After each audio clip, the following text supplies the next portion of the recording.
USS New Orleans, a San Antonio-class amphibious transport dock, is the fourth United States Navy ship named for the city of New Orleans, Louisiana. Contracted to Northrop Grumman's Ship Systems on December 18, 1998, her keel was laid down on October 14, 2002. In the wake of Hurricane Katrina, New Orleans had a particularly difficult start. Her production was certainly not immune to the devastation of Katrina. However, after a tremendous effort from civilians and the crew, the New Orleans was back on track and delivered on December 22, 2006. Over the next several years, New Orleans would become an integral part of Amphibious Squadron 5. With the capacity to deliver a fully equipped battalion of 700 Marines, this ship has taken part in several important missions and exercises. New Orleans commissioned on March 10, 2007 and set sail for San Diego. During the voyage, she became the first ship of her class to sail through the Panama Canal. This would be the first of many first-in-class accomplishments the USS New Orleans would achieve. Upon her arrival in San Diego, New Orleans still had many hours of construction, improvements, certifications, and inspections to complete before she was fully ready for military service. During training, the Combat Systems Qualification Test demonstrated the first successful firing of the Rolling Airframe Missile System and the Mark 46 30mm gun system for this class of ship. Having successfully completed all of the necessary assessments and training cycles, New Orleans departed San Diego on her initial deployment January 9, 2009.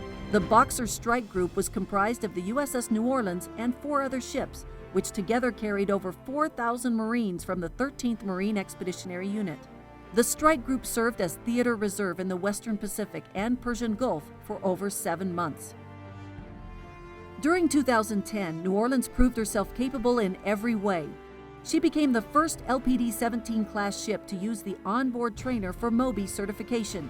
As part of New Orleans' training cycle, she took part in the Dawn Blitz exercise, a joint exercise between 3rd Fleet and the 1st Marine Expeditionary Force. 8,000 sailors and Marines on 8 different ships participated in the exercise intended to practice amphibious assaults and coordination between the Navy and Marine Corps. During Amphibious Southern Partnership Station 2010, New Orleans made port visits to Mancillo, Mexico, Callao, Peru, and Balboa, Panama. Following the deployment, she offloaded weapons at Naval Weapons Station Seal Beach and returned to San Diego for phase maintenance availability. New Orleans began 2011 in the yards, where she upgraded and added capabilities to each department. Air Department made one of the most notable improvements by bringing the hangar bridge crane to a fully operational status for the first time since 2009 and completing its aviation facility certification and aviation readiness qualification.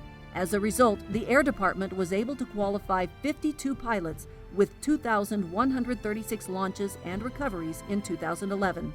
On July 11th, she pulled into Point Loma's deperming slip to become the first San Antonio-class ship to undergo deperming. The evolution required 6 days and consisted of 96 cables being wrapped around the ship to camouflage them from magnetic detection. On November 14, 2011, New Orleans departed on her 3rd deployment with embarked Marines from the 11th Marine Expeditionary Unit. As part of the Macon Island Amphibious Ready Group, she was prepared to execute a variety of missions supporting the Navy's maritime strategy. En route to the 5th Fleet Area of Operations, the ship visited Cambodia to train with the Cambodian Navy. Shortly after departing Cambodia, New Orleans pulled into Changi, Singapore, and the crew was afforded the opportunity to spend time in the city celebrating the Christmas holiday. In March of 2012, the crew found out they had won the coveted Battle E ribbon for 2011, beating out all the other fine amphibious ships on the West Coast. Over the course of the deployment, the New Orleans traveled over 22,000 nautical miles, launched over 3,000 personnel in amphibious vehicles, and recovered more than 1,500 aircraft. Having continually overcome every obstacle that she encountered, USS New Orleans and her crew have become widely recognized for excellence. They are characterized by fortitude, honor, and courage, and truly exemplify the motto, "Victory from the Sea."